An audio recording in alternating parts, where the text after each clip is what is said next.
Well, kasi minsan, yung... Tayo mga Pilipino, ayaw natin magpatalo minsan eh. Oo. So, doon na pupunta talaga yung sa away kasi ayaw natin magpatalo. So, Gusto natin sa... hindi talaga yung tungkol sa pinaglalaban mo eh. Tungkol sa'yo yun. Right. How do you deal with differences? Yeah. Diba? Hindi naman sa kung gaano ka guhusay yung ipinaglalaban mo. Paano ka kung nakikipaglaban ka? Kaya doon nagkakaroon ng diferensya. Yes. Diba? Yes. Yung aabot talaga sa sa away ng malala. Yung Yes. ganun. Nangyayari yan.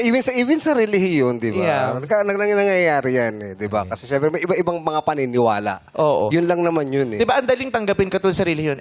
kasi yun ang pinaniniwalaan niya. Oo. So alam mo, malinaw na hindi natin kinakailangan magtalo at magpatayan dito. Kasi Yes. hindi ko naman mababali yung relihiyon mo. Eh. Tama. So ganun din yun, di ba? You can try na ipaliwanag sa kanya yung views mo, pero para i-impose at magkaroon ng muhi sa isa't isa, parang, that's too much. You can be upset and disappointed. Yes. Pero, that's life, di ba? Hindi naman lagi tayong pare-pareho ng pinaniniwalaan at gusto kahit nga sa pagkain, sa damit, gusto di ba? At yun nga, di ba, katuloy, yin and yang kanina.